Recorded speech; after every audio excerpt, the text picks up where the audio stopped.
మిత్రులారా,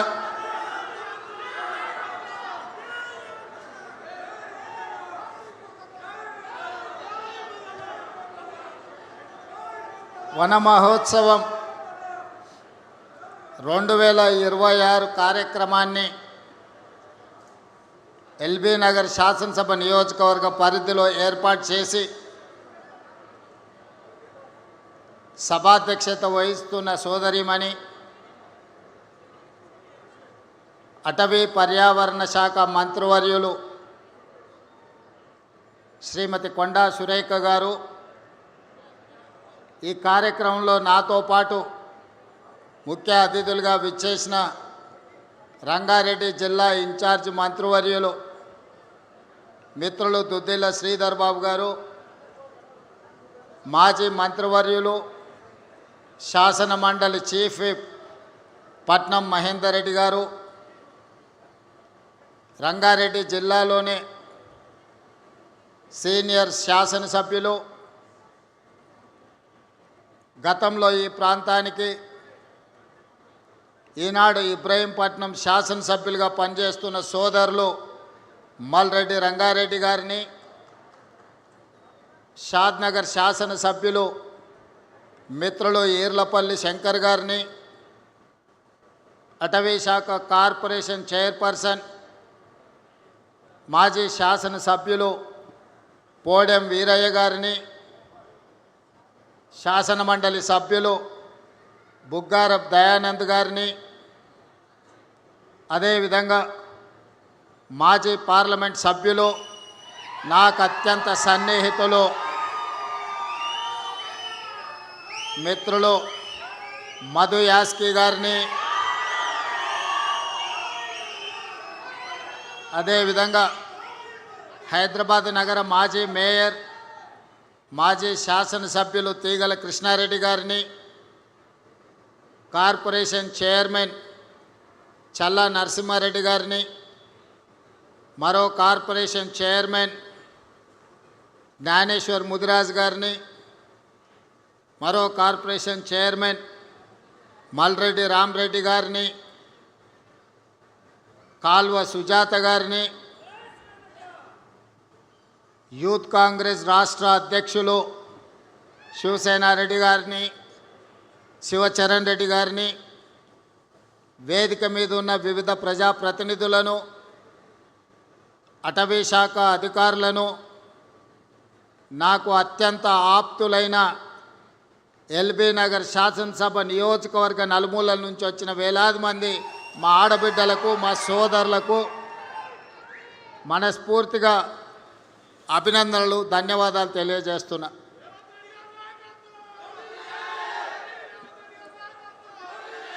మిత్రులారా, ఎల్బీ నగర్ శాసనసభ నియోజకవర్గం అంటే నాకు చాలా ప్రత్యేకమైన అభిమానం. 2018 శాసనసభ నియోజకవర్గ ఎన్నికలలో అనుకోని పరిస్థితులలో రాజకీయ కుట్రలో భాగంగా కొడంగల్ శాసనసభ్యుడిగా ఓటమి చెంది చాలామంది రేవంత్ రెడ్డి రాజకీయ శకం ముగిసింది, ఇక మళ్ళీ ఏమీ కానివ్వము అని ఆనాడు చాలామంది కుట్రపూరితంగా నవ్వుకున్నారు.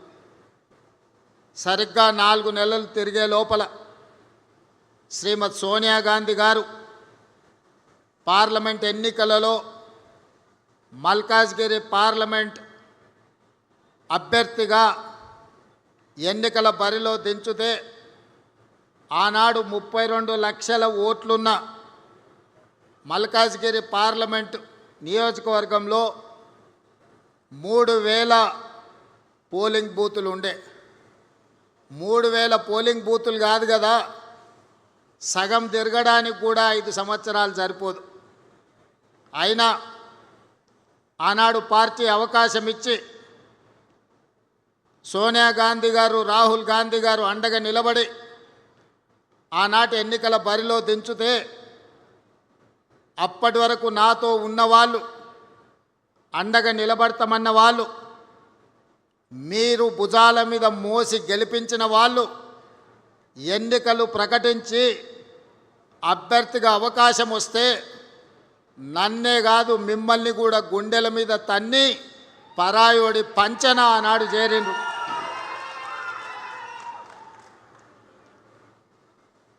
పార్టీ జెండా మోసిండ్రు కదా అని ఆ ఎన్నికల్లో మీరు గెలిపిస్తే మిమ్మల్ని నట్టేట ముంచి నన్ను ఎట్లయినా ఎన్నికల్లో ఓడించాలని ఒకరు మంత్రి పదవికి ఇంకొకరు కార్పొరేషన్ చైర్మన్ పదవికి మీ అభిమానాన్ని తాకట్టు పెట్టి ఆనాడు మనల్ని అందరినీ మోసం చేసింది. అయినా మీరిచ్చిన ధైర్యంతో మీరు అండగా నిలబడితే 2019 పార్లమెంట్ ఎన్నికల బరిలో ఆనాడు దిగితే ఈ ఎల్బీ నగర్ శాసనసభ నియోజకవర్గం 30,000 మెజారిటీ ఓట్లను అందించడం ద్వారా ప్రశ్నించే గొంతును నిలబెట్టాలి.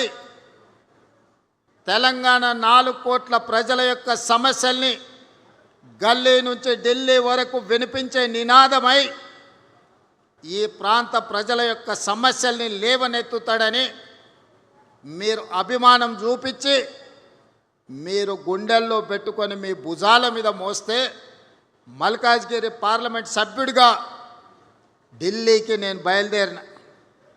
మీ అభిమానం మీ గుండె ధైర్యం తీసుకొని ఢిల్లీకి బయలుదేరితే పార్లమెంటులో అక్కడ జరుగుతున్న సమావేశాలలో పార్టీ తరఫున ప్రజల తరఫున గట్టిగా నిలబడి కొట్లాడినప్పుడు శ్రీమతి సోనియా గాంధీ గారు, శ్రీ రాహుల్ గాంధీ గారు, మల్లికార్జున్ ఖర్గే గారు నన్ను చూసి గుర్తించి పిసిసి అధ్యక్షుడిగా అవకాశం ఇస్తే వెనక్కి తిరిగి చూడకుండా 3 సంవత్సరాలు నిరంతరం కొట్లాడితే 2023 7 తారీఖు నాడు ఎల్బీ స్టేడియంలో లక్షలాది మంది ఆశీర్వాదంతో ప్రజాపాలన ప్రభుత్వాన్ని మనం ఏర్పాటు చేసుకున్నాం. మిత్రులారా, ఈ ప్రాంతంలో అటు నల్గొండ జిల్లా కావచ్చు, మహబూబ్ నగర్ ఉమ్మడి జిల్లా కావచ్చు, రంగారెడ్డి జిల్లా సోదరులు 90% నివసిస్తారు. మీరందరూ ఆనాడు అభిమానంతో అవకాశం ఇచ్చిండ్రు కాబట్టి కుట్రలో భాగంగా పడిపోయిన నన్ను నిటారుగా నిలబెట్టి అండగా నిలబడ్డారు. కాబట్టి ఈనాడు తెలంగాణ రాష్ట్ర ముఖ్యమంత్రిగా మళ్ళీ ఎల్బీ నగర్ శాసనసభ నియోజకవర్గంలో మీ ముందు నిలబడి ఈ ప్రాంత అభివృద్ధికి 100% నేను సహకరిస్తానని ఈ వేదిక మీద నుంచి సవినయంగా విజ్ఞప్తి చేస్తున్నా. ఆనాడు పార్లమెంట్ సభ్యుడిగా ఇక్కడ కాలనీలలో వర్షం వచ్చినప్పుడు మల్రెడ్డి రామరెడ్డి ఇక్కడనే ఉన్నాడు. కొంతమంది మిత్రులు కార్పొరేటర్లు ఇక్కడ లేకపోయినా ఆనాడు వరదల్లో కాలనీలు మునిగినప్పుడు కప్పెర చెరువు నీళ్లు మొత్తం ఇక్కడ కమ్మేసినప్పుడు మీరు సమస్యలు ఉన్నాయంటే అధికారుల మీద ఒత్తిడి తేవడానికి, ప్రభుత్వానికి సమస్యల్ని విజ్ఞప్తి చేయడానికి ఆనాడు ఈ బస్తీలన్నీ తిరిగినాం. ఈ ప్రాంతంలో దాదాపుగా 90% అన్ని పార్టీల రాజకీయ నాయకులను నేను గుర్తుపడతా. ఈ ప్రాంతానికి వస్తే నా సొంత ఊరు కొండారెడ్డిపల్లికి వెళ్ళినప్పుడు ఏ అనుభూతి కలుగుతుందో ఈ ప్రాంతానికి వచ్చినప్పుడు కూడా నాకంతే అనుభూతి కలుగుతుంది.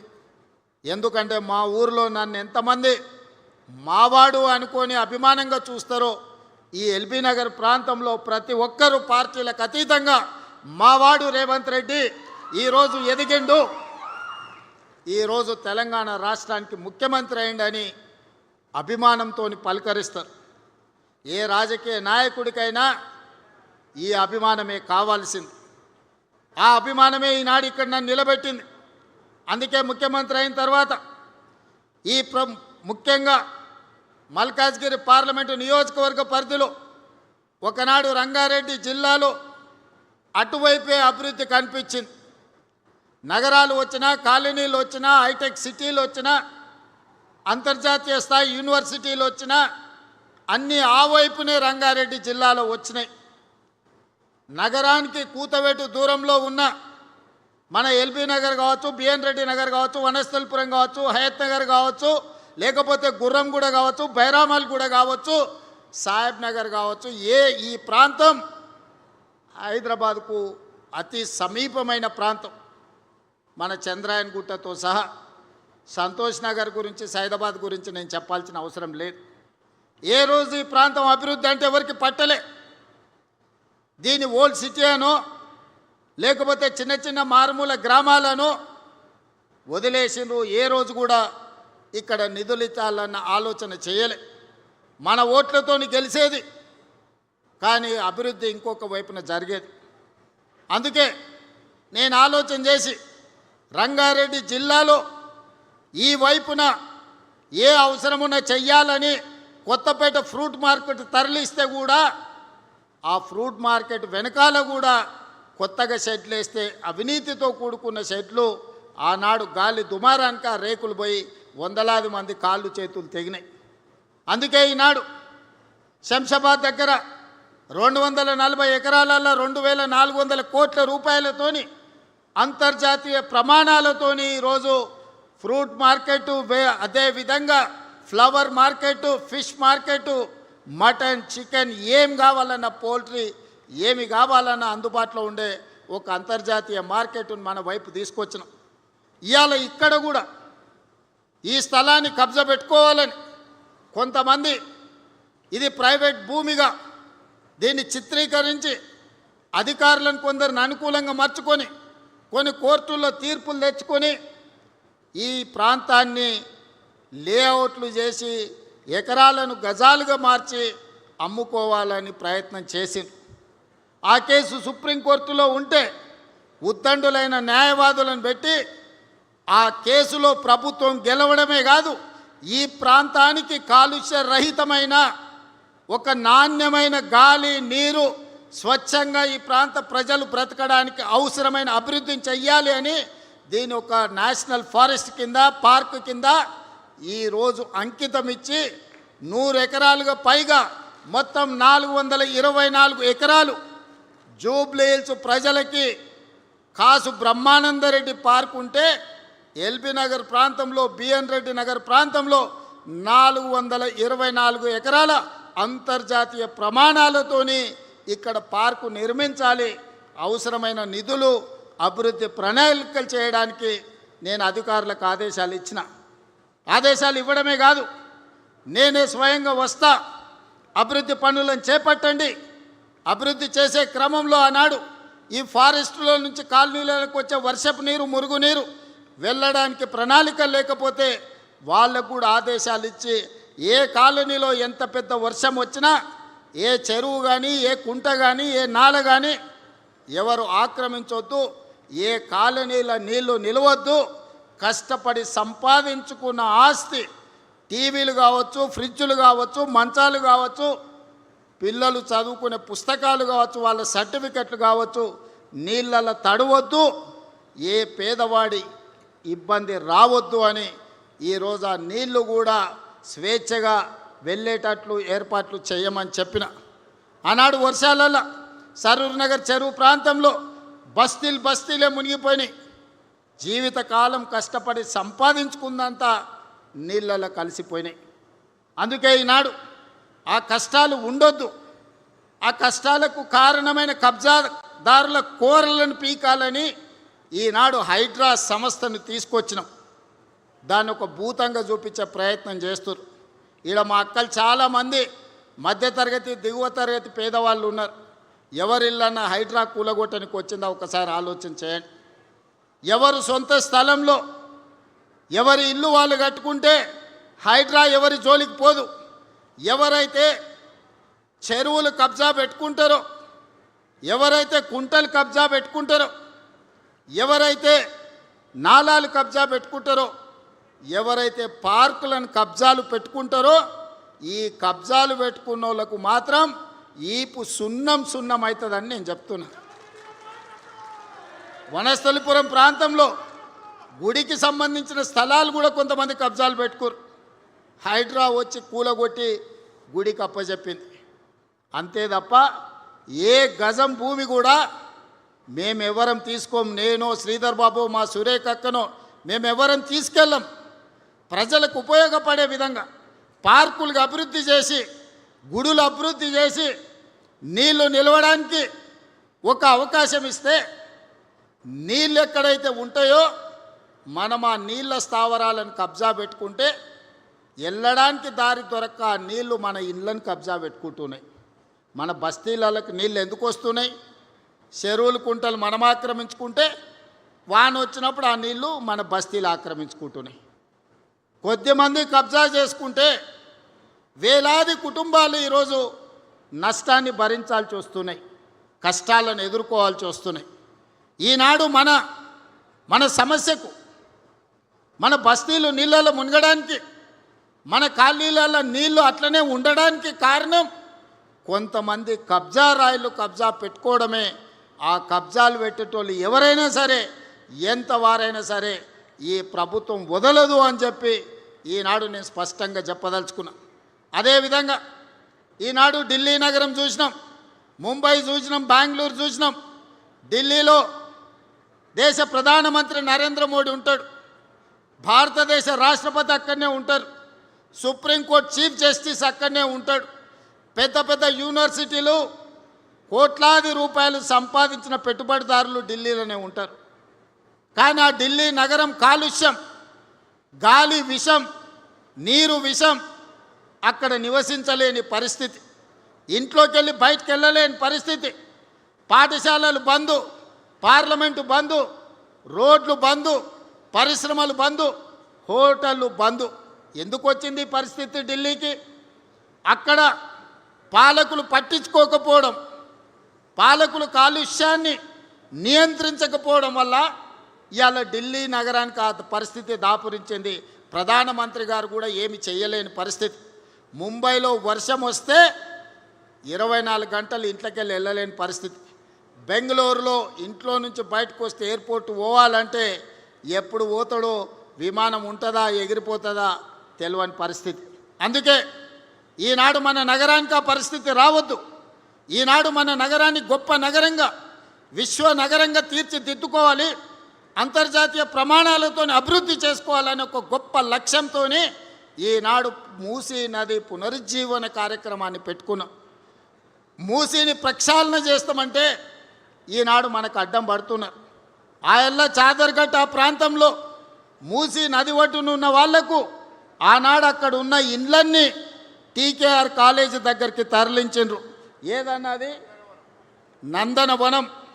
ఆయల్ల నందనవనానికి వెళ్ళమంటే వాళ్ళందరూ చాలా దుఃఖానికి లోనైన.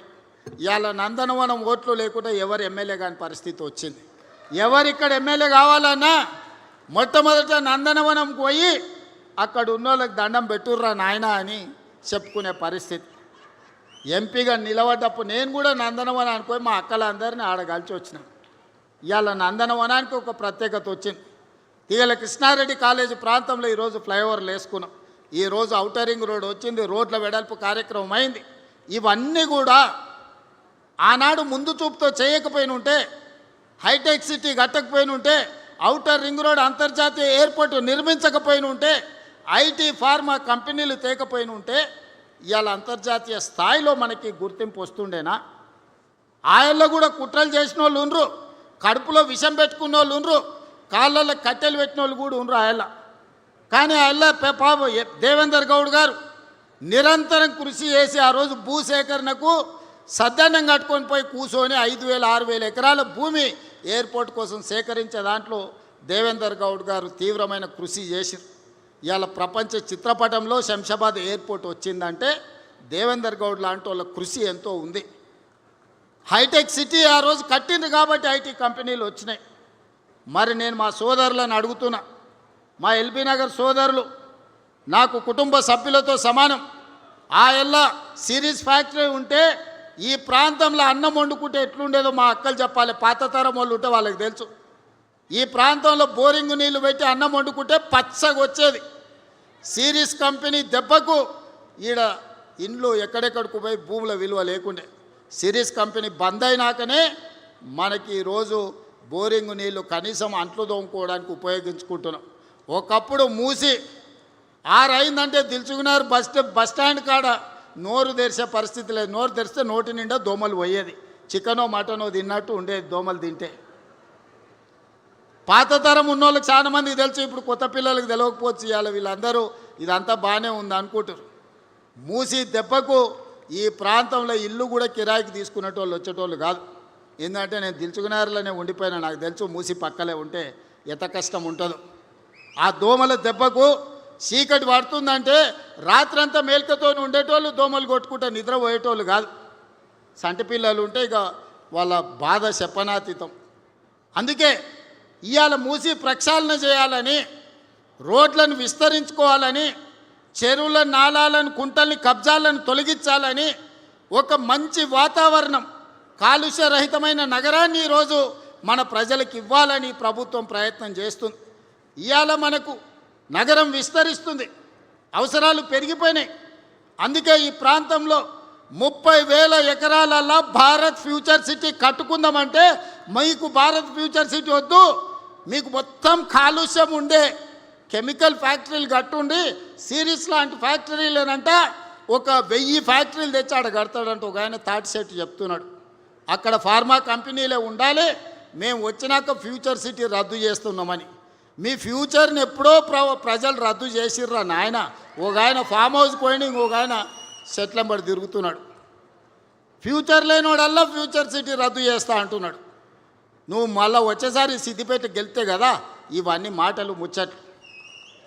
నేను ఈ ప్రాంతాన్ని, నా ఊరు ఇక్కడి నుంచే పోయేది, ఈ బాధలు నాకు తెలుసు. నేను ఇక్కడనే చదువుకున్నప్పుడు ఇక్కడనే ఉన్నా. నేను ఇక్కడ ఎవరు ఉంటారు, ఎవరికి ఏం కావాలి. నేను జూబ్లీ హిల్స్లో ఉండొచ్చు, కానీ ఇక్కడ ఎల్బీ నగర్లో ఉన్న మా వాళ్ళందరికీ కాలుష్యం ఇస్తే, ఇక్కడ మొత్తం జీవించలేని పరిస్థితి కల్పిస్తే, ఊర్లలో భూములు అమ్ముకొని 100 గజాలు 200 గజాలు 300 గజాల ఇండ్లు కట్టుకున్నారు.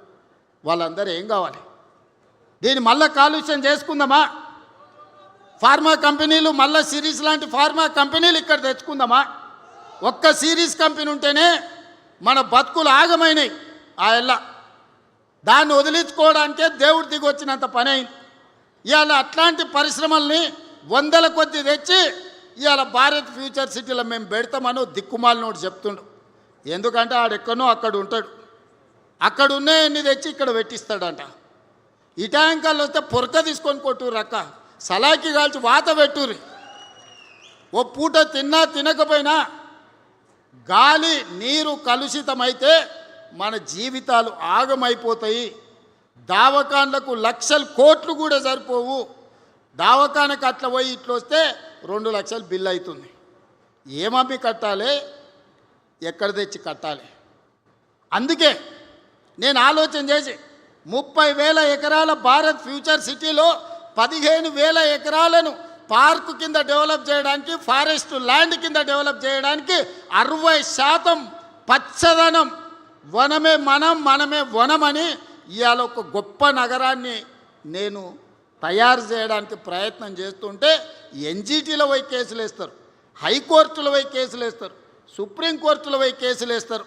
ఎక్కడికక్కడ సమావేశాలు పెట్టి ఊకదంపుడు ఉపన్యాసాలు ఇస్తుండు. ఒకనాడు మూసీ రివర్ డెవలప్మెంట్ కార్పొరేషన్ చైర్మన్గా ఉన్నాయని, అమ్ముడు అయిన ఆయన కూడా మూసీ కట్టొద్దు అంటుండు.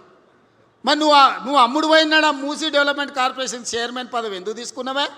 ఎవరిని ముంచడానికి తీసుకున్నావు?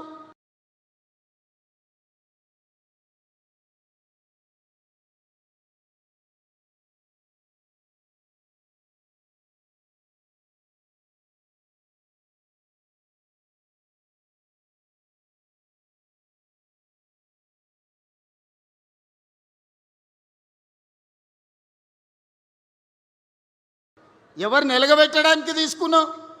ఎల్బీ నగర్ ప్రజలు మర్చిపోయినారు అనుకుంటున్నా.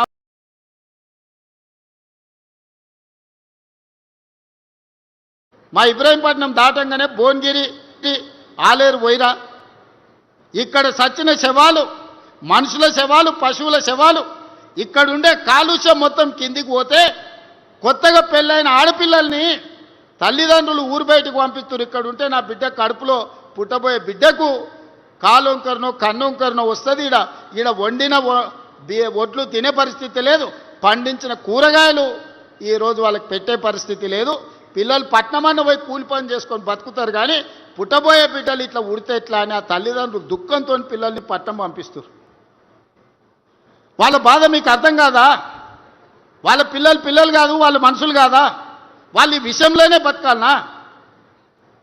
చాంద్రాయణగుట్ట నుంచి మొదలు పెడితే, సాదర్గట్టు నుంచి మొదలు పెడితే, గౌలిగూడ నుంచి మొదలు పెడితే, ఈరోజు మూసరంబాగు ప్రాంతానికి వస్తే ఆ మురికి ఎంత ఉంది, ఎట్లా చేసి దాన్ని బాగు చేయాలని నేను ఆలోచన చేస్తుంటే మురికే ఉండాలి, మురికిల్నే ఉండాలి, మురికిల్నే పొరలాలి అని అనుకుంటారు.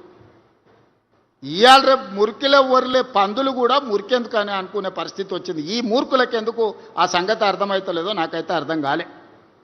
అందుకే ఎవరేమనుకున్నా మూసీ నది ప్రక్షాళన చేసి తీరుతాము. గండిపేట నుంచి గౌరెల్లి వరకు 55 కిలోమీటర్లు నీ సబర్మతి రివర్ ఫ్రంట్, నీ యమునా రివర్ ఫ్రంట్, నీ గంగా నది రివర్ ఫ్రంట్ కంటే అంతర్జాతీయ స్థాయిలో మూసీ రివర్ ఫ్రంట్ డెవలప్ చేసే బాధ్యత నాది, ఈ వేదిక మీద ఉన్న నా సహచర మంత్రులదని నేను ఈ సందర్భంగా చెప్పదలుచుకున్నా. ఎవడైనా సరే చెరువులు, కుంటలు, నాలాలు ఆక్రమిస్తే తోడుకలు తీసి ఈపులకు సున్నం పెట్టే బాధ్యత కూడా మా హైడ్రా మేము తీసుకుంటామని నేను ఈ సందర్భంగా చెప్పదలుచుకున్నా. ఇవాళ ఈ పార్కును కూడా ఇక్కడుండే వాకింగ్ అసోసియేషన్లకు, ఇక్కడుండే కాలనీ పెద్దలకు, ఇక్కడుండే గుడి కమిటీ చైర్మన్లకు నా సూచన ఒక్కటే, మంచి అసోసియేషన్ ఏర్పాటు చేసుకోండి. అంతర్జాతీయ స్థాయిలో ఎట్లా అభివృద్ధి చేసుకోవాలనో ప్రణాళికలు సిద్ధం చేసుకోండి. ఎన్ని నిధులు కావాలన్నా నేను ఇస్తా. జూబ్లీహిల్స్ చోడు గొప్పగా కేబీఆర్ పార్క్ పక్కన ఉంటున్నాను ఎట్లా చెప్పుకుంటుండో, ఇవాళ ఈ బిఎన్ రెడ్డి ఎల్బీ నగర్ ప్రాంతంలో ఉన్నోళ్ళు కూడా మాకు కూడా 424 ఎకరాలల్లా అద్భుతమైన పార్క్ ఉంది, మా సోదరుడు రేవంత్ మాకు చేసి ఇచ్చిండని మీరు చెప్పుకునేటట్టు అభివృద్ధి చేసే బాధ్యత నాది. ఎవరు ఏడ్చినా, ఎవరు అడ్డంబడి దొల్లినా, ఎక్కువ తక్కువ ఎండ్రిందాగి సచ్చినా భారత్ ఫ్యూచర్ సిటీ కడతా, అంతర్జాతీయ కంపెనీలను తెస్తా, ప్రపంచ దేశాల పెట్టుబడులు ఇక్కడికి తేవడమే కాదు, ప్రపంచంలో ఉండే పర్యాటకులు భారత్ ఫ్యూచర్ సిటీని చూసి నేర్చుకోవాలి.